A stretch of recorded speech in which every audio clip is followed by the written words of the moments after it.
Saudações positivas, galera da internet. Nós estamos aqui para dar continuidade a essa maratona com mais uma palestra falando sobre tecnologia, informática, hardware, inteligência artificial. O assunto que nós vamos tratar hoje diz respeito a um ponto importantíssimo da informática, que é as redes de computadores. Você já me conhece, eu sou Anderson Cruz e nós vamos dar continuidade então a esse conteúdo com muita coisa boa. Participe também das outras palestras que estão rolando lá nas nossas redes sociais. Você vai encontrar os links. Compartilhe o conhecimento com as outras pessoas. Isso é fundamental para que você possa também evoluir. Então vamos dar então início à nossa palestra. Vamos lá? Vamos falar sobre redes de computadores, o tema de arquitetura. Em outra palestra eu já passei alguns conceitos de rede para cada um de vocês, para que vocês possam ter um conhecimento um pouco mais abrangente.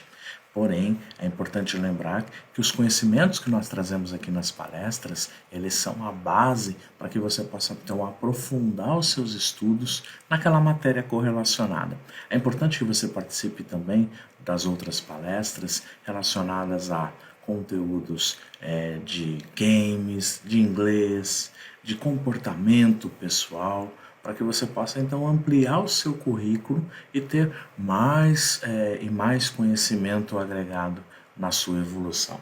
Vamos então para o nosso conteúdo de hoje? Vamos lá. Nós temos então como objetivo apresentar o conceito, a definição e a utilização, tudo que estiver relacionado ao uso de arquitetura de rede de computadores. Vamos entender dentro do ambiente de rede de computadores o que é esta arquitetura, como ela é formada, a rede de computadores, para que possa fluir os dados, todas as informações que nós temos. Já vimos numa palestra anterior alguns conceitos fundamentais, como já comentei com vocês, de estrutura de rede, como são compostas as redes físicas, as redes não físicas. Porém, nós vamos entrar um pouco mais em detalhes em alguns desses conteúdos, desses conceitos, para que você possa então aprimorar cada vez mais. Como nosso índice, né, uma rápida introdução, conceito, as definições, a aplicação e a conclusão. Em se tratando de arquitetura, vale lembrar que aqui nós temos mais um conceito teórico, então é muito mais conceito teórico, porque são definições de como a rede de computadores ela deve funcionar. Então, nesse nosso encontro, eu gostaria que você, se possível, fizesse as suas anotações, depois tirasse as suas dúvidas. É claro que nós vamos tentar aqui sintetizar, resumir de uma forma bem mais branda, de uma forma bem mais tranquila, um conteúdo que você vai encontrar em níveis mais superiores, em aprofundados estudos que você possa ter sobre rede de computadores. É importante eu destacar aqui também que na formação que você possa ter futuramente, buscando aí uma universidade, esse conceito vai ser fundamental que você já tenha ele na ponta da língua. Vamos lá então? Vamos então para a pergunta que a gente sempre faz, né? O que é a arquitetura de redes que nós dizemos, né? Qual a importância da arquitetura de redes dentro da área computacional? Vamos para a resposta através da sua definição. Então, se nós precisássemos definir, como nós precisamos definir a arquitetura de rede, é a forma, é como se designa um conjunto de camadas e protocolos dentro desta rede. Então, a especificação de uma arquitetura, ela deve conter as informações que são suficientes para permitir que um implementador desenvolva um programa ou construa um hardware de cada camada, de forma que ela obedeça corretamente a um protocolo adequado. Então aqui nós já temos dois termos importantes dentro do ambiente de rede, que é camada e protocolo. Camada, vamos daqui a pouco observar um exemplo, que são fases, que são estruturadas dentro do ambiente de rede. Protocolo são as regras que determinam a transmissão de informação. seja emissão, recepção. Então, camadas e protocolos são dois termos aí que nós não podemos esquecer.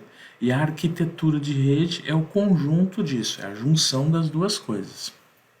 Se eu for definir novamente a rede de computadores, para que a gente pegue então o raciocínio, é um sistema muito complexo, com diferentes aplicações. O que são as aplicações? Eu tenho um navegador de internet, eu tenho um e-mail, eu tenho um site. Qual é o tipo de informação, né? Então é um sistema complexo de diferentes aplicações, com tipo de informação, que pode ser um vídeo, um áudio, uma voz gravada, imagens, e conexões entre computadores através de meios físicos de transmissão, que no caso pode ser o cabeamento. Aqui eu incluiria não somente os meios físicos, mas os meios não físicos que nós temos hoje também, como evolução da rede, tá? Lembrando sempre que a rede que nós conhecemos hoje sem fio, ela evoluiu da rede através de meios físicos, através de diversos cabos, mas é um assunto que a gente vai tratar num outro encontro que nós venhamos a ter. A arquitetura de rede, ela tem a sua importância porque ela reduz a complexidade desse sistema de juntar as informações. Então, nós organizamos as fases em que essas informações serão transmitidas ou serão recebidas. Ela define, ela distribui e organiza os protocolos de rede, que são as regrinhas que tem que ter para que a informação ela flui por um caminho. Tipicamente, elas são definidas em camadas. Então, digamos assim, são os três pontos fundamentais, os três pontos importantes de nós entendermos o que é uma arquitetura de rede. Se nós fôssemos observar um exemplo, nós poderíamos pensar da seguinte forma. Então, você vai fazer uma viagem. E nessa viagem, então, você tem alguns passos que você deve obedecer. Então, você tem alguns critérios, você tem alguns protocolos. E esses protocolos, que são as regras que você deve executar, eles estão organizados em fases, em grupos, digamos assim. Então, graficamente aqui, eu quero que você observe que eu tenho a situação no lado, o aeroporto de origem, e no outro lado, o aeroporto de destino. Então eu tenho um procedimento, eu tenho um protocolo que me permite passar de uma fase para outra, de uma camada para outra. Nessa situação aqui, eu teria 5 camadas. Então eu tenho a primeira camada, né, seguindo de cima para baixo. Qual que é o primeiro protocolo que eu devo seguir para fazer essa viagem? Comprar a passagem. Então, comprar a passagem. Na camada da passagem, eu vou passar então para a segunda camada, né? Seria a camada 4. Por que eu coloco de baixo para cima a numeração, né? Porque a mais básica de todas as camadas é a camada que eu estarei fazendo alguma coisa dentro do próprio avião, que é o meu, digamos assim, é o meu dispositivo, né? Que eu estou transmitindo a informação, na verdade. Então, a minha informação sou eu viajando. Então, eu vou passar da compra da passagem, eu vou despachar a bagagem, eu vou estar no portão de embarque, vou ter a decolagem, aí eu tenho o roteamento do avião, que o avião vai fazer o caminho para poder voar. Vai estar voando, que é o centro de controle de voo, vai permitir que o avião siga seu destino. O centro de controle de voo vai orientar o avião para que eu possa fazer o pouso. Quando eu estiver fazendo o pouso, eu estou fazendo novamente o roteamento do avião. Aí o avião aterriza, passo pelo portão de desembarque, vou recuperar a minha bagagem, ou seja, vou lá pegar minha bagagem na esteira, aí eu vou pegar a minha passagem e aí eu vou ter alguma reclamação ou não do voo que eu tive, que é a finalização que eu possa ter ali. Então eu tenho esses passos, seriam os meus protocolos. Cada linha em si, eu tenho a minha camada. A camada mais baixa, que seria o roteamento do avião, a camada de aterrissagem e decolagem, a camada de portão, tanto para embarcar quanto desembarcar, a camada da bagagem, que é para despachar e para retirar, recuperar a bagagem, e a camada da passagem, que é a que eu comprei, e aqui eu estou reclamando caso eu tenha algum problema com relação a essa viagem. Então aqui eu tenho um exemplo para que você entenda como é que é composta uma rede de computadores. É através dessas fases, dessas camadas e dos protocolos que são os critérios que são usados para transmitir uma informação. E isso é um ciclo, digamos assim, existente enquanto eu tenho uma informação a ser transmitida. Tá? Qual que é a importância então de entender tudo isso, tá? Porque isso garante a modularidade da arquitetura. O que é a modularidade então? São todos os serviços, né? São as modificações que estão relacionadas aos serviços, as funcionalidades. Numa palestra anterior, falando ainda sobre rede, nós vimos que existem diversos serviços que são disponibilizados numa rede. Serviço de impressão, serviço de e-mail, serviço de internet, serviço de armazenamento de arquivos. Aqui no caso, na arquitetura de rede, nós estamos falando com relação à funcionalidade de cada camada, tá? Em que não vai alterar necessariamente o serviço das outras camadas. É importante então observar que essas modificações elas são restritas àquele serviço, àquela função de uma camada que não vai alterar necessariamente o serviço das outras demais camadas. No exemplo aqui então da arquitetura de voo de camadas, suponha que os passageiros embarcam no portão na ordem crescente de altura. Então, que camadas ou quais camadas devem ter o seu serviço modificado? Então, no nosso caso aqui, se eu determinei um outro critério, um outro protocolo, nesta situação apenas a camada 3, que é a camada de portão, porque é ela quem vai identificar a questão da ordem crescente e de altura. Vai interferir em alguma outra camada? Não, não vai, porque ela está com um protocolo, com uma ordem, com um critério específico para aquela camada 3, que é a camada portão. Vamos falar então, já com esses conceitos, do modelo chamado modelo RMOSI, ou modelo RMOSI, tá?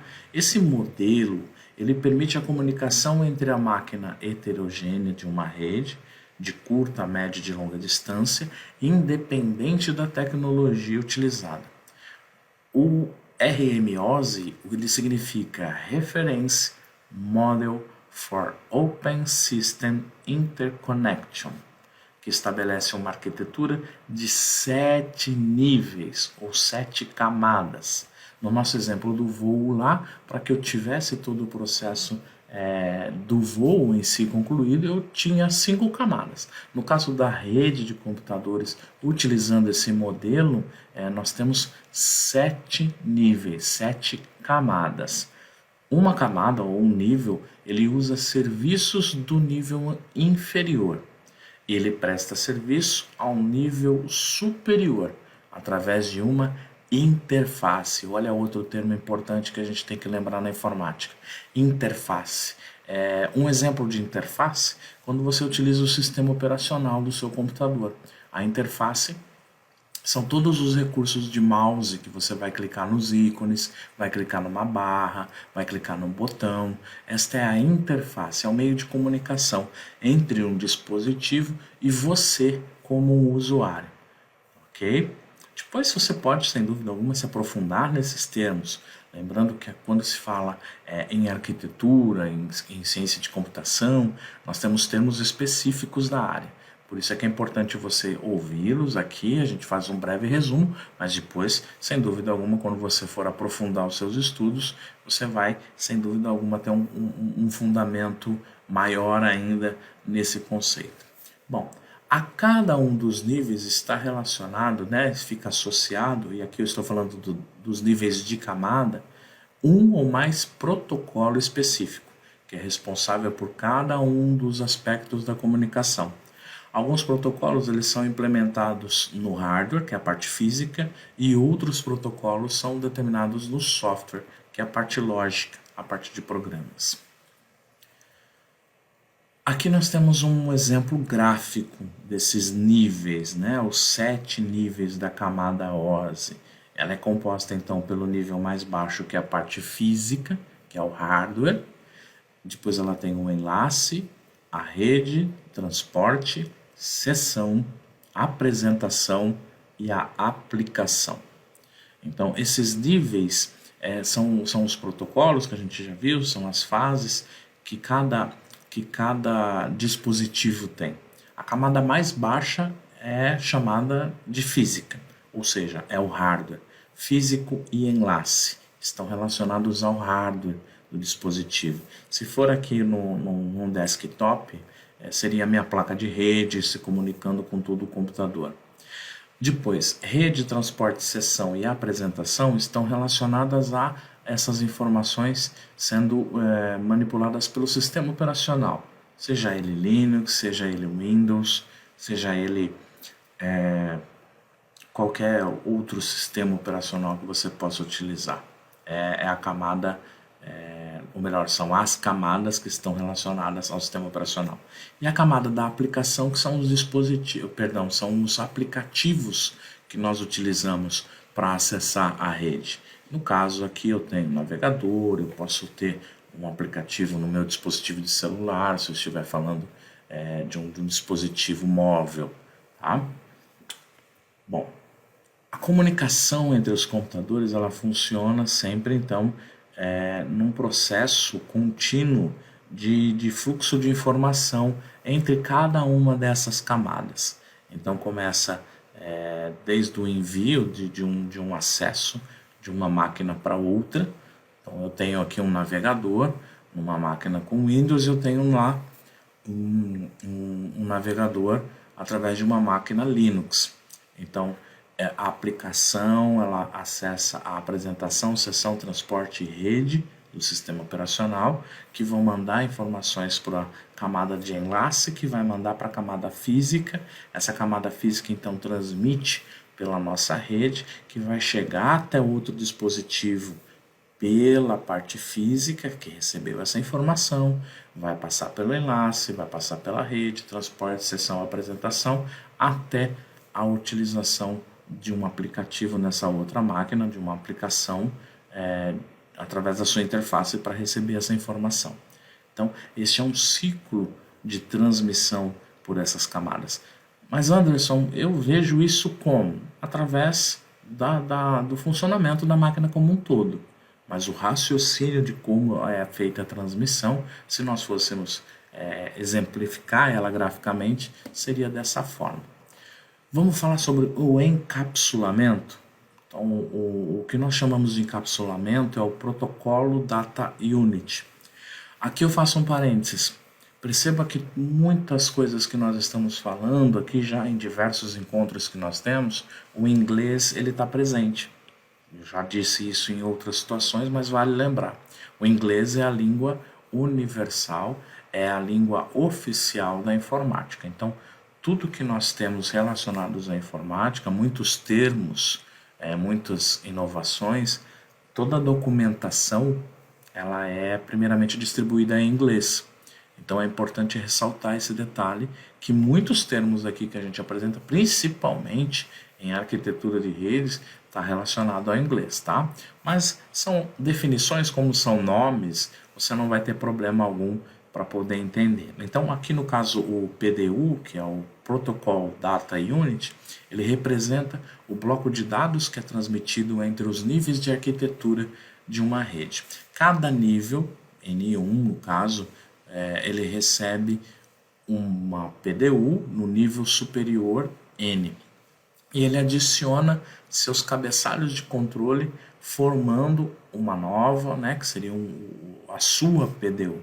Então esse processo se chama encapsulamento.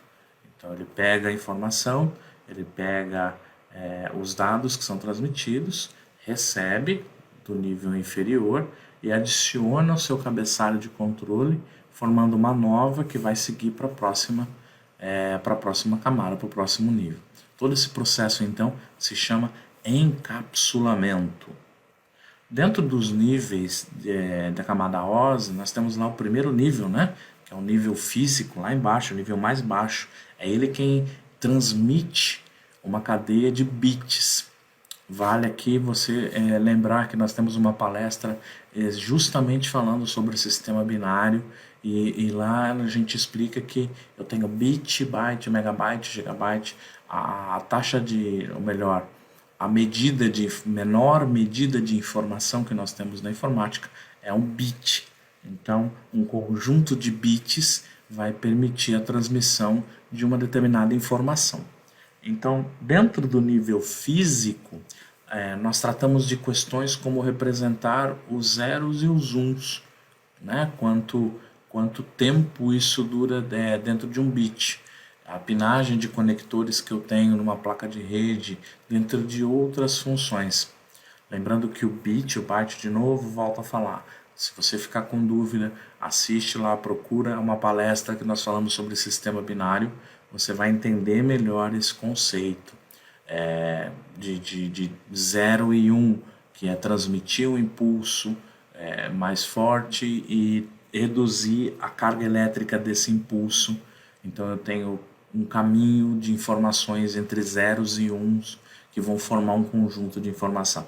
Isso acontece no nível mais baixo, é o pulso elétrico dentro da placa de rede. Por isso que ele é o nível mais baixo, é o nível 1. Ok? Depois, conforme vai aumentando as informações ali, ou melhor, vai passando para o próximo nível, que agora aqui é o enlace. Então, o enlace ele é responsável pelo controle de acesso ao meio, a provisão de um serviço confiável para o nível de rede. Então, o PDU do nível de enlace é chamado de quadro. Então, os quadros eles são transmitidos um a um, contendo alguma informação de detecção de erro. Os mecanismos de controle de fluxo também podem ser promovidos no enlace, nesse mesmo nível. Então, nós saímos aqui do nível 1, que é o físico, passamos para o nível 2, que é o enlace. Dentro aqui da visualização, onde estão esses dois níveis aqui? Lá embaixo. Então, eu tenho aqui o físico, né, que é a placa, que vai ter os bits, os bytes ali, e ele tem os seus protocolos, né? Os protocolos a gente já viu que são as ordens, são os critérios utilizados na transmissão de uma informação. Então eu tenho aqui meio físico e enlace, que são os dois níveis inferiores dessa transmissão de informação. Dando sequência então, vamos para o nível de rede. Ele é responsável pelo serviço de roteamento do pacote, desde a origem até o destino. Roteamento, ele determina o caminho a ser percorrido pelo pacote, que é o nome dado ao PDU no nível de rede. Então eu tenho lá uma informaçãozinha, eu vou imaginar que ela é um pacotinho e esse pacote vai seguir um determinado caminho desde a origem até o seu destino. Quem vai acompanhar isso é o nível de rede, que faz o roteamento. O que é o roteamento? Determinar o caminho do ponto de origem até o ponto de destino. No nível de rede, nós podemos operar de dois modos. Um modo chamado orientado à conexão, que é chamado de circuito virtual, e o não orientado à conexão, chamado de datagrama. Então, são outros dois termos específicos dessa camada de nível de rede. O orientado à conexão, também chamado de circuito virtual, e o não orientado à conexão, chamado de datagrama. São os dois modos de operação. As redes atuais, elas usam o modo não orientado à conexão, que também é conhecida por datagrama. Então, os meios mais modernos que nós temos aqui. Estamos aqui então no nível de rede, lá no nosso gráfico, olha só. Aqui os protocolos de nível de rede são as informações, os critérios para que essa rede funcione. Passamos do físico, passamos o enlace, agora já estamos entrando aqui dentro das configurações que são necessárias do sistema operacional para que esse pacote de informação siga seu caminho e chegue até o seu destino. Vamos para o nível de transporte. O nível de transporte ele é responsável pela entrega dessas mensagens, livre de erro, de sequência, sem percas, duplicações. É o primeiro nível, fim a fim, que está ligando a origem ao seu destino. Quando falamos fim a fim é porque é o fim do início e o fim do fim, ou seja, cumpriu-se o papel de uma mensagem sair de um lugar e chegar até outro. Né? Essa comunicação lógica que a gente fala. Teve uma origem, chegou no final. Não se comunica com equipamentos intermediários da rede. Então, no nível de transporte aqui, é a entrega da informação. Sem erros, sem perca, sem duplicação. Quando a gente fala em perca, eu digo muito questão de perca de sinal, tá? Quando a informação, vamos supor, um exemplo, você está lá fazendo um download, dali a pouco, pronto, para de fazer o download, houve uma perca, você perdeu parte das informações, o arquivo você vai tentar abrir, ele vai dar uma mensagem que o arquivo está corrompido, então houve uma falha neste nível de transporte, tá? O que é importante também lembrar dentro desse nível é que ele pode oferecer dois tipos de serviço. Então, o orientado e o não orientado à conexão. Os serviços orientados à conexão são providos de controle de erros, de fluxo e de congestionamento, que é o tráfego em si da informação, né? O caminho que as informações estão percorrendo. Graficamente, ali então, nós estamos falando dos protocolos de nível de transporte, a transmissão da informação propriamente dita, de um ponto a outro. No nível de sessão, você vai ter então que esse nível permitirá a usuários em computadores diferentes estabelecerem uma sessão entre eles.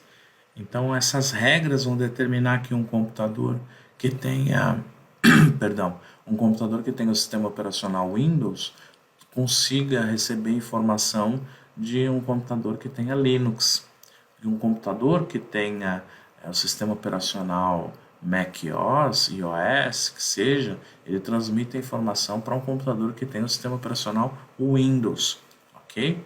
Esta seção, ela oferece serviços como o controle de diálogo e sincronização das informações. Então, no nível de sessão, é onde nós estabelecemos a conexão entre um usuário e outro. Os pontos de sincronização eles são trocados de forma que permitem que, após uma determinada falha, caso ocorra, o diálogo possa ser retomado. Ou, por exemplo, você tem aqui no caso da sincronização, quando você está transmitindo uma informação, está fazendo um download ou está fazendo um upload, você tem então poder continuar de onde parou. Você não precisa reiniciar todo o processo do zero. Então, exemplificando aqui mais basicamente possível todos esses conceitos, tá? No nosso gráfico, então, nós estamos lá nesse nível denominado de sessão e através dessa camada sessão nós temos aí os protocolos dessa sessão, bem específicos, né? No nível de apresentação, ele vai fazer uma negociação do formato de dados. Essa negociação nós chamamos de sintaxe, tá? A transferência, toda a negociação de formato de dados que a transferência utiliza na nossa comunicação. Então, no nível apresentação, nós estaremos falando sobre a criptografia, a compressão dos dados que são previstas para esse tipo de implementação, tá? Então, a criptografia, o que é a criptografia? Como esse arquivo está protegido, vamos falar assim, como ele está comprimido, como ele está compactado, porque é um pacote que recebeu um conjunto de informações. Esse pacote ele pode estar criptografado, ele pode estar protegido, ele é protegido para que chegue ao seu destino final, e ele está comprimido. Por quê? Porque ele tem que diminuir o tamanho da informação para poder dar fluxo para ela dentro de todo esse processo dentro da rede em si. Estamos lá no sexto nível, na sexta camada, e ela também tem os protocolos dela, que são as regras de apresentação. E vamos para o nível da aplicação, que é o sétimo nível, né? É a sétima camada, que representa as funcionalidades diretamente observadas pelo usuário. Então aqui eu estou visualizando todo o conteúdo que eu vou enviar, que seria a minha origem, e aquelas que eu vou receber, que é o meu destino, ou para quem eu vou enviar. São definidos nesse nível os protocolos usados para transferência de arquivo, correio eletrônico, terminal remoto, resolução de nomes, né? Então, o endereço que você coloca na internet, o e-mail que você acessa, o FTP que você usa para transferir um arquivo de um lugar para outro, estão todos relacionados a este nível, tá? Então, esse nível de protocolo, ele tem um modelo chamado TCP/IP, tá?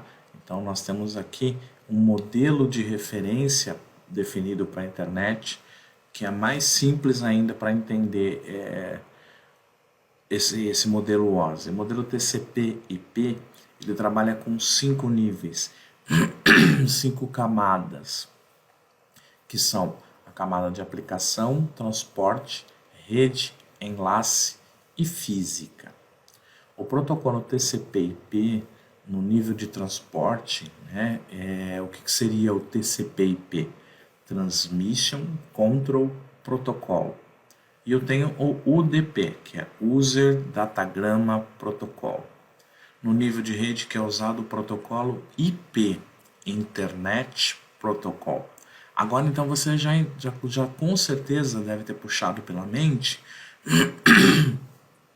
que você já ouviu algum desses nomes anteriormente. TCP/IP, UDP, IP. Então, esses nomes, aqui nós temos essa definição, né? No nível de transporte, eu tenho um protocolo que é chamado TCP, e eu tenho no nível de rede um protocolo que é chamado IP. O protocolo TCP é Transmission Control Protocol, e o protocolo IP é chamado de Internet Protocol. Qual que é a semelhança entre esse modelo OSI e o modelo TCP/IP? No nível inferior, ele oferece serviços, né, aquilo que o nível faz, para o nível imediatamente superior. Uma interface específica como acessar os serviços de um nível. E os protocolos, eles implementam um serviço, né, eles implementam o serviço de um determinado nível. Qual que é a diferença entre um e outro? É a quantidade de níveis. O OSI tem 7 níveis, o TCP/IP tem 5 níveis. O TCP/IP ele pode incluir serviços dos níveis de apresentação e de sessão, diretamente no nível de aplicação. Vamos especificamente falar um pouquinho mais do protocolo, né, da arquitetura TCP/IP, que no caso nós temos aqui algumas outras siglas que você já deve ter ouvido falar, mas pode ser que você não tenha entendido o que elas representam. Tem muita coisa na informática que é bem assim, né? A gente utiliza no nosso cotidiano, a gente utiliza no nosso dia a dia, porém a gente ainda não tem o conhecimento técnico disso. Então vamos falar um pouquinho desse protocolo TCP/IP, ou seja, dessa arquitetura TCP/IP, no nível de aplicação, na camada de aplicação. Aqui envolve o HTTP, o SMTP, o FTP e o DNS. Se você parar para analisar, essas siglas, esses termos estão relacionados muito com a internet, né? E então, o que é importante definir aqui é que você está correto, está relacionado muito com a internet. Então, essa arquitetura TCP/IP, primeiramente, o desenvolvimento de aplicações é uma motivação para o uso de redes. Por quê? Porque você vai trocar informação. E para isso você vai seguir algumas regrinhas. A aplicação de rede representa um par de processos que enviam mensagens entre si usando uma rede. Por exemplo, o correio eletrônico, um bate-papo, e maior de todas, que é a internet, né, o World Wide Web, o www, que nós conhecemos como web. A web, a internet, ela permite o acesso de documentos de hipertexto, texto em formato digital, que estão espalhados aí pelo mundo afora, que são as páginas. Então, em vídeos anteriores também, eu já comentei que a internet ela precisa, para funcionar, de um código de programação chamado código HTML, que faz exatamente o que? Esse formato digital de texto, que nós chamamos de hipertexto. E é importante ressaltar que, se nós compararmos, né, a importância às invenções como telefone, rádio e TV, diferentemente dos dois últimos, porém a web ela fica sob demanda. Então é uma crescente, a internet ela evolui através do seu conteúdo, mas a sua funcionalidade ela acaba ainda sendo a mesma desde o princípio. É lógico que existem fatores de evolução como velocidade e assim por diante, mas basicamente a sua estrutura fundamental não houve tanta modificação. As arquiteturas de aplicação de rede, então vamos lá. Primeiro, ela determina como a aplicação é organizada nos sistemas finais, as máquinas que executam as aplicações, independente da arquitetura de rede, né, que você tenha, assume-se uma infraestrutura que provê um serviço de aplicação. As arquiteturas de aplicação de rede conhecida que nós temos é cliente-servidor e peer-to-peer, né, ou também chamado P2P, para a para. Arquitetura de cliente-servidor, vamos lá. É uma máquina chamada de servidor que atende às requisições, né, de possivelmente muitas outras máquinas que são chamadas de cliente. Por exemplo, um servidor de internet, um servidor web, uma aplicação servidor, atende requisições de páginas dos navegadores, né, através da aplicação cliente que estão instalados nas máquinas. Servidores de web conhecido, o Apache, Microsoft Internet Information Server. Então esse é o conceito de uma arquitetura cliente-servidor. Então eu tenho os objetos da web, que é o conteúdo da web estruturado em objetos. Eu tenho um arquivo, que é um arquivo HTML, nesse arquivo tem o código. Nesse código eu posso ter uma imagem, outra imagem, outra imagem. Então eu tenho aqui quantos objetos? 5 objetos vinculados a essa página. Agora imagine uma página de grande porte, com muitas imagens, com muito texto, com vídeos. Então, com certeza, o número de objetos vai aumentar. Ok? Bom, desses objetos de web, nós temos o acesso através de uma URL, Universal Resource Locator. Aqui no nosso exemplo, eu tenho o endereço www.teste.com.br/conteúdo/teste.jpg. www.teste.com.br é o meu hospedeiro, é o nome do host, é o endereço na minha internet onde eu vou buscar o conteúdo e a figura teste, que é o caminho ali depois o barra, né? /conteúdo/teste.jpg é o caminho do objeto que eu quero acessar, certo? Ele está então através desse endereço desta página HTML que foi criada, a minha forma de acesso. Protocolos de nível de aplicação. Então vamos lá, eles são responsáveis pela definição de tipo de mensagem que é trocada nos processos, a estrutura dessas mensagens, o significado dessas mensagens, as regras de envio e de recepção e de resposta dessas mensagens. Então lembre-se que estrutura eu chamo de sintaxe, significado eu chamo de semântica, tá? São dois pontos importantes que a gente deve lembrar dentro do protocolo de aplicação. Aqui, dentro do conceito em si da internet, o que é o HTTP? Ele é o acrônimo, né? Ele é a junção das primeiras letras de Hypertext Transfer Protocol. Ele é usado na transferência desses objetos pela internet, pela web. Então eu tenho um cliente lá, o cliente A ele usa o Firefox, o cliente B ele usa o Chrome e o servidor é um servidor Apache. Então, o cliente A que vai acessar o servidor de internet vai utilizar o HTTP, que é o Hypertext Transfer Protocol.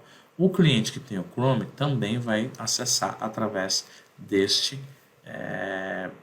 HTTP. Lá no servidor está preparado para receber tanto as informações do cliente A como a do cliente B, assim como também ele vai transmitir as informações para o cliente A e para o cliente B. O protocolo HTTP, então, o que eu posso avaliar, né? O que eu posso resumir? Que é um processo de requisição e de resposta no modelo de cliente-servidor. Cliente, por exemplo, o navegador envia uma mensagem de requisição dos objetos web. O servidor envia uma mensagem de resposta, possivelmente com os objetos que foram requisitados pelo cliente. Usa os serviços de entrega de protocolo, que é o TCP, que é o Transmission Control Protocol, no nível de transporte. TCP garante a entrega dos dados entre as aplicações.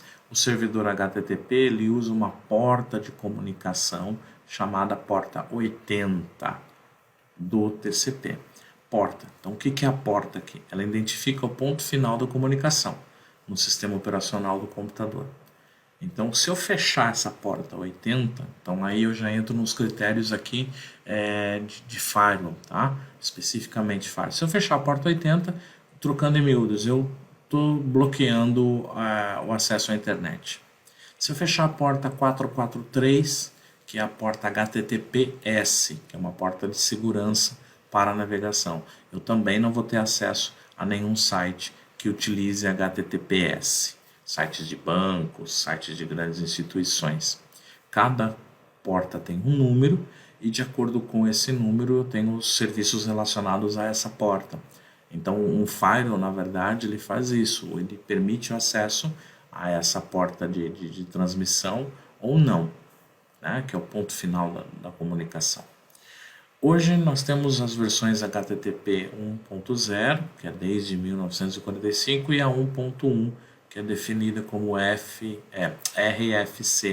que é Request for Comments. Ela descreve os padrões de cada protocolo da internet. A diferença entre um e o outro é que o primeiro usa a conexão TCP transientes, enquanto o último faz conexões persistentes. Tá? Então basta lembrar aqui desse conceito. Graficamente falando, o que é um transiente?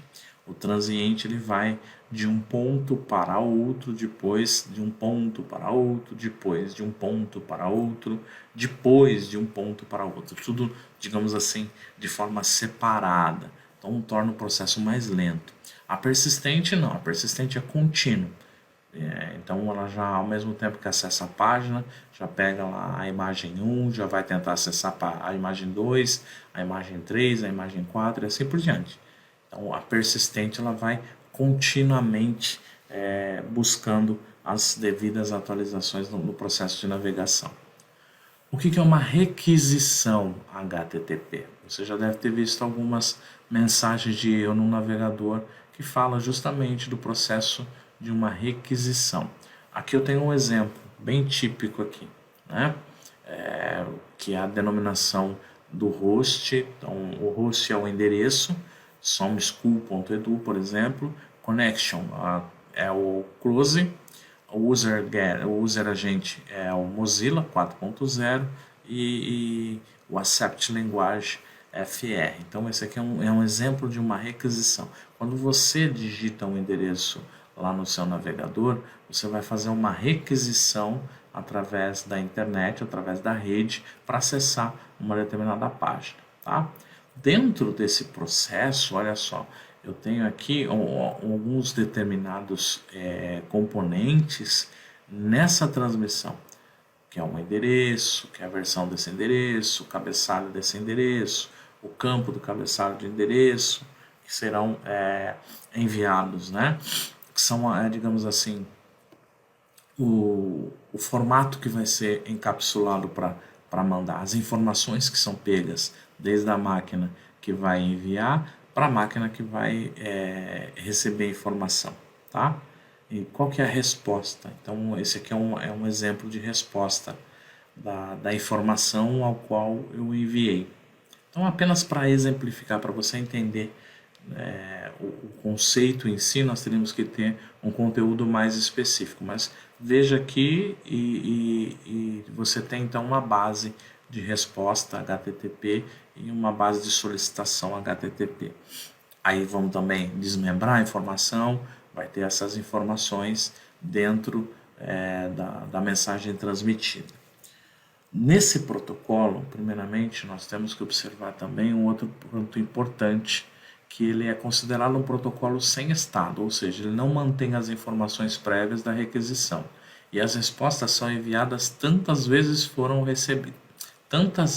forem recebidas as requisições HTTP de um mesmo cliente. Você fica mandando, vamos pensar da seguinte forma, resumidamente. Você coloca um endereço na internet e fica tentando acessar esse endereço da internet. Dentro de tudo isso, nós temos os famosos cookies, que são os biscoitinhos, digamos assim, que a gente conhece, né? Aqui dentro da informática, eles são arquivos gravados no hospedeiro do cliente HTTP para armazenar informação. Persistência de comunicação usada lá no protocolo HTTP, para que você não tenha que ficar novamente, né? Ou melhor, que a máquina não tenha o retrabalho. Então ela cria cookies, ela cria pequenos arquivos, 4 kilobytes mais ou menos, e a quantidade de campos geralmente que ele armazena são 5. Então, por exemplo, ali dentro de um arquivo cookie, está marcado lá o site que ele acessou, o ID, que é a identificação desse usuário, o dia e a hora, e se deu positiva a conexão. Então, essas são as informações que eu tenho dentro de um cookie. Então, quando você acessa a internet, em algumas páginas vai aparecer uma mensagem para você: olha, nós utilizamos cookies para agilizar o processo de navegação. Você tem que dar essa permissão. Tá? Se o seu navegador for um navegador atualizado, ele vai perguntar para você sobre cookies. Tá?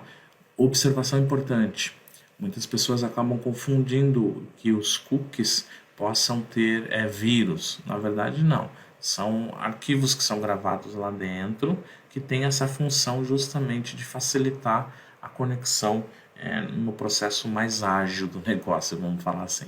Tá? Funcionamento desses cookies: o cliente HTTP, navegador, envia uma mensagem até o servidor envia uma mensagem de resposta para o cliente envia uma nova requisição junto com o cookie recebido. Então, ele vai armazenando as informações numa sequência para criar um arquivo só. E aqui eu tenho esse exemplo bem gráfico, né? Então, tem uma página lá que foi utilizada no navegador, digitada lá no navegador, totó.com, e aqui eu tenho todo esse processo. É feita uma requisição lá no servidor, o servidor manda uma resposta, ele manda um cookie. Depois a máquina do o meu navegador manda uma requisição, mandou lá esse mesmo arquivo cookie que vai ser preenchido com uma resposta, e assim vai indo todo o ciclo. O cache, né? Então, cache da web, o cache da internet. Grande parte do tráfego de dados na internet é proveniente da web. O cache web é uma estratégia para reduzir o tráfego de dados, o tempo de resposta dos clientes, devido ao seu acesso. Tipicamente, ela é instalada por um ISP, né? Em universidades, ambientes residenciais. Pode ser implementada através de um cliente HTTP, que é um navegador, um GET condicional, e na rede usando um servidor proxy de web. Então eu tenho aqui um servidor proxy, que é ele quem vai determinar o que pode e o que não pode dentro da minha internet, através daquele bloqueio das portas que eu falei para você. Se fechar a porta 80, se fechar a porta 443 e assim por diante. E aí eu tenho o processo de requisição e de resposta desse meu servidor proxy para outras máquinas e outros servidores. Tá? No correio eletrônico, então nós temos aqui um exemplo gráfico aqui da utilização do SMTP, que é o protocolo utilizado no correio eletrônico. Então, você tem um funcionário, um agente lá de uma rede que vai fazer uso dessa transmissão, né, da fila de mensagem de saída e na caixa de entrada do usuário. E esse é um ciclo constante de transmissão. Tá? Todos utilizando aí, no caso, o serviço de correio eletrônico. É um modo de comunicação que nós chamamos assíncrono. Os componentes do sistema de correio eletrônico são os users agentes, o agente de usuário, e o agente de transferência de mensagem, que é o MTS. Um exemplo de agente de usuário é a interface gráfica, o Outlook, o Thunderbird, interface de texto, Mail, Pipe. Já o MTA é o servidor de correio eletrônico. Esse protocolo SMTP, que é Simple Mail Transfer Protocol, ele foi especificado na RFC 821 em 1982. Ele trata de um protocolo para nível de informações. Tá? Ele utiliza a porta TCP 25 como todo protocolo de nível de transporte. Então, se você fechar a porta 25 no seu firewall, você está bloqueando todo o recebimento e envio, no caso SMTP. Tá? Restringe as mensagens no formato ASCII de 7 bits. Então, no endereço, por exemplo, nome@domínio.com.br, nome representa a caixa de correio, domínio.com.br representa o computador de onde essa caixa está localizada. Então, fechou a porta 25, você não envia e não recebe e-mail. Vamos resumir a conversa dessa forma. O funcionamento dele, então, por exemplo, Alice usa a sua interface de usuário para redigir uma mensagem para Bob. A interface da Alice envia a mensagem para o MTA, e aí o cliente SMTP abre uma conexão TCP, que é a porta 25, para um servidor SMTP. Depois de alguma apresentação, o cliente SMTP envia a mensagem da Alice numa conexão TCP. O MTA de Bob recebe o SMTP, recebe a mensagem e coloca na caixa dele. Bob usa o seu UA, que é a sua interface, para ler a mensagem, quando for conveniente para ele, usando o protocolo chamado POP3, IMAP e o HTTP. Então, são essas siglas, às vezes, que você pode achar um pouco complexo, mas com o tempo, você lendo, relendo várias vezes, com certeza você vai acabar fixando. Por isso é que é importante, se você ficar com dúvida em alguma parte, assista novamente depois quando for disponibilizado para você aí nas redes sociais, e depois quando você fizer também os seus estudos mais aprofundados, você vai com certeza lembrar de todos esses processos, tá? Se for graficamente aqui representado, tá? Tudo aquele texto que a gente viu anteriormente seria o passo 1, 2, 3, 4, 5 e 6. Então, a Alice utiliza lá a área de trabalho dela, envia para o servidor de correio, aí vai passando pelo SMTP, que é o protocolo, o servidor de correio do Bob recebe essa informação e o Bob faz a leitura quando ele desejar fazer essa leitura. Aqui algumas características múltiplas destinatários de um mesmo servidor e as diversas mensagens de correio que são enviadas. Então é um exemplo gráfico aqui. Eu mando uma mensagem para fulano, beltrano, ciclano, cada um aí vai receber. Então lembra daquele exemplo, ou melhor, você sempre vai se lembrar desse exemplo, quando você envia um e-mail com cópia ou com cópia oculta. Então o SMTP ele sai distribuindo essas informações pelos endereços relacionados. Então lá na entrega final, o modo de comunicação ele é assíncrono, conectividade sob demanda de usuário. E os protocolos usados é o POP3 e o IMAP, que é o Internet Message Access Protocol, tá certo? Então, agora num gráfico mais técnico, você visualiza a situação da Alice enviando a informação para o Bob. Então tem lá a interface do usuário que vai para o servidor, que vai para a internet, que chega num outro servidor, que chega até a interface do usuário do Bob ali, sempre com aquelas siglas. O protocolo POP3 ele foi definido em 1939 pela RFC 1939. Ele usa o TCP, que é o protocolo de nível de transporte, e ele tem a porta 110 TCP. Ele descarrega usualmente todas as mensagens e esvazia a caixa de correio. O protocolo IMAP ele é definido pela FC 2060, ele utiliza o protocolo de nível de transporte na porta 143. Ele assume as mensagens que permanecerão indefinidamente no servidor. Permite criar, distribuir, manipular várias caixas de correio no servidor. O webmail é a interface, né, do navegador do cliente. Hotmail, Yahoo, Mail, Gmail. As mensagens são enviadas para os servidores de e-mail e retiradas dele no protocolo HTTP. Os servidores MTS, contudo, continuam a se comunicar entre si pelo protocolo SMTP. Falando agora rapidamente sobre transferência de arquivos. Nós estamos falando de FTP, File Transfer Protocol. Ele especifica a transferência de arquivos de um hospedeiro local para um servidor remoto. Ele é definido na RFC 959. Então, o usuário hospedeiro utiliza uma interface FTP, vai até o cliente FTP para fazer essa transferência para o servidor FTP. Ok? Na transferência de arquivos, então, por exemplo, a Alice, que ela quer transmitir um arquivo do seu hospedeiro local para um servidor remoto. A Alice interage com o FTP usando o agente de usuário FTP, fornecendo o nome do hospedeiro remoto.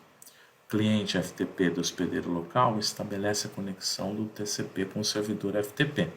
A Alice fornece uma identificação e a senha via conexão TCP já aberta no servidor. Após autorizado pelo servidor, a Alice copia um ou mais arquivos armazenados no sistema de arquivo local para o sistema de arquivo remoto, e aí vice-versa. Nessa transferência de arquivos também é importante observar que o protocolo TCP/FTP ele utiliza dois tipos de conexão, uma conexão de controle e uma conexão de dados. Então a conexão de controle separa da conexão de dados mensagem de controles fora de banda, no caso. São portas diferentes ali, controle e dados, utilizadas para que depois possa se unir e formar um conteúdo único. Tá? O modelo de operação corresponde ao comportamento do servidor FTP na abertura dos dados. Ele pode ser ativo, padrão, e no modo ativo o servidor FTP abre uma conexão de dados TCP, como cliente FTP. No modo passivo, o cliente FTP abre a conexão de dados com o servidor FTP. O FTP também mantém o estado do cliente, que monitora o diretório corrente do usuário no diretório remoto do servidor. E aqui eu tenho graficamente todo esse exemplo, né? No modo ativo, e eu tenho também no modo passivo. O endereçamento de máquina. Endereçamento de máquina, estamos falando de IP, né, que é o Internet Protocol. É um nível de rede para realizar o serviço de roteamento. Possui um comprimento físico e são estruturados hierarquicamente. Humanos preferem nomes, enquanto os equipamentos intermediários na rede preferem endereço de IP. Como que nós podemos então acomodar essas preferências? Através de um serviço chamado de DNS, que é o Domain Name Service, Sistema de Nome de Domínio. Serviço de diretório que mapeia hostnames para um endereço IP, foi especificado nas RFCs 1034 e 1035, representa um banco de dados distribuído, seguindo a hierarquia dos servidores de nomes, um protocolo de nível de aplicação que permite que os hospedeiros consultem o banco de dados distribuído. O protocolo DNS utiliza a porta 53 do protocolo UDP, User Datagram Protocol, no nível de transporte. Aí então nós temos o funcionamento. Usado no caso por outros protocolos de nível de aplicação, no navegador você digita lá um endereço e esse hospedeiro vai executar esse endereço. No navegador cliente ele pega esse endereço, né, extrai o username, repassa na aplicação do DNS. O cliente DNS envia a consulta contendo o hostname do servidor. O servidor envia a resposta do cliente DNS contendo o endereço IP associado a ele. O cliente DNS repassa o endereço IP ao navegador, que pode abrir a conexão TCP com o servidor HTTP localizado naquele endereço de IP. Então, o DNS ele acrescenta um atraso ali devido ao tráfego de mensagens de controle a uma seção HTTP, que é o passo 3 e o 4 ali anterior. O protocolo é usado na transferência de objetos de web, como mensagens. O cache de web busca reduzir esse tráfego. E aí eu tenho então o protocolo SMTP, que é o correio eletrônico. Eu tenho o protocolo FTP, de transferência de arquivo. E eu tenho o protocolo DNS, que é a tradução do endereço para nome. Então esses quatro protocolos aí estão relacionados muito ao conteúdo de uma arquitetura de rede para a internet. Então não se esqueça, HTTP, SMTP, FTP e DNS. Muita sigla, eu sei, você vai falar, mas é muita sigla. Volto a dizer, com o tempo, você revendo, buscando, fazendo seus estudos mais aprofundados, você vai guardar todas essas informações. Arquitetura de redes é um conceito um pouco mais elevado, então eu sei que com certeza ficaram algumas dúvidas aí. O que você deve fazer? Reveja novamente assim que estiver disponível nas nossas plataformas digitais, elabore as suas perguntas, questionamentos, pesquise mais aprofundadamente sobre todo esse conteúdo, compartilhe conosco as suas experiências. Nós estamos aqui justamente para isso, para poder te orientar. É fantástico poder participar de toda essa maratona. Já passamos de mais de 125 palestras nos mais variados temas. Acesse aí os nossos canais de comunicação, compartilhe com seus amigos os conhecimentos aqui adquiridos. Nós temos lá também no nosso site e também na nossa rede social conteúdos de inglês, conteúdos de informática, conteúdos comportamentais, hardware, redes, tecnologia, inteligência artificial. Tem muito assunto, tem muita coisa legal. Faça suas anotações, tire as suas dúvidas e compartilhe o resultado com a gente. Agora você já sabe, não é? Agora é com você então. E aí eu deixo a minha última perguntinha. Então, quantos níveis compõem o modelo de referência OSI mesmo? 3, 5, 8, 7? E aí? Lembrando que você participando também das nossas palestras e acessando as nossas redes, você também tem direito a receber o certificado de participação. Meu muito obrigado. Desejo sempre saudações positivas para você e a gente se encontra na nossa próxima palestra com um assunto com certeza de grande importância para todos nós. Até mais. Um forte abraço. Tchau.